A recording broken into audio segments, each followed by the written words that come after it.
မျက်စိကန်းနေတယ်လို့ယုံကြည်ထားတဲ့မိန်းမတစ်ယောက်ဒါပေမဲ့သူမရဲ့မျက်စိကတကယ်တော့ပြန်မြင်လာပြီအဲ့ဒီအမှန်ကိုသိသွားတဲ့သူကတော့သူမရဲ့ခင်ပွန်းသူကသူမမမြင်နိုင်သေးဘူးလို့စမ်းသပ်ဖို့ဓာတ်ပေါက်ထဲမှာတန်ကြွန်တွေအနေရရှိတဲ့အရာတွေထည့်ထားခဲ့တယ်ဒါကိုသိလိုက်တဲ့မိန်းမကတော့မိမိအသက်ကယ်ဖို့မမြင်နိုင်သလိုဆက်ပြီးတရုပ်ဆောင်ခဲ့ရတယ်ခင်ပွန်းကဓာတ်ပေါက်ကိုကိုယ်တိုင်ကျွေးမယ်လို့လှုပ်လာတဲ့အချိန်မှာကျမဘာသာစားနိုင်ပါတယ်လို့အမြန်ပြောပြီးရှောင်ဖယ်လိုက်တယ်ရုတ်တရက်သားလေးကပကံမှာတခုခုမားနေတယ်လို့ပြောလိုက်တယ်ဒါပေမဲ့အိမ်ထိန်းမကချက်ချင်းသူ့ပါဇက်ကိုပိတ်လိုက်တယ်မိန်းမကတော့အခွင့်ကောင်းယူပြီးသားလေးဘာဖြစ်လို့လဲလို့စိုးရိမ်တယ်လို့တရုပ်ဆောင်ရင်ပကံကိုတမင်လန်ချလိုက်တယ်အစီအစဉ်ပြတ်သွားတဲ့ခင်ပွန်းကဒေါသထွက်နေခဲ့ပေမဲ့သူမရဲ့ပိုင်ဆိုင်မှုတွေလိုချင်နေသေးတာကြောင့်အပြင်မထုတ်ရဲခဲ့ဘူးသူမကလည်းပင်ပန်းနေပြီအိမ်ပြန်နားချင်တယ်ရှယ်ယာလွှဲစာချုပ်ကိုနောက်မှလက်မှတ်ထိုးမယ်လို့ပြောလိုက်တော့ခင်ပွန်းကချက်ချင်းစိတ်အေးသွားပြီးအိမ်ကိုပြန်ခေါ်သွားတယ်ဒါပေမဲ့အိမ်ထဲဝင်လိုက်တဲ့အချိန်မှာဖနက်စင်ပေါ်ကဟိုက်ဟီယိုအများကြီးကိုသူမသတိထားမိသွားတယ်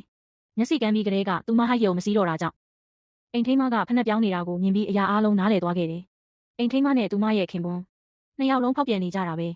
ဒေါသကြောင့်သူမရဲ့ကိုယ်တစ်ခုလုံးတုန်ခါလာပြီးဒီနှစ်ယောက်ကိုပြန်လက်စားချေမယ်လို့စိတ်ထဲမှာကြိမ်ဆိုလိုက်တယ်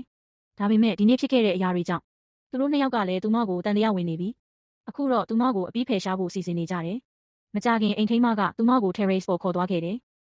အပေါ်ကိုမောကြည့်လိုက်တော့ ceiling fan တစ်လုံးက script တစ်ချောင်းနဲ့ချိတ်ထားတာကိုတွေ့လိုက်ရတယ်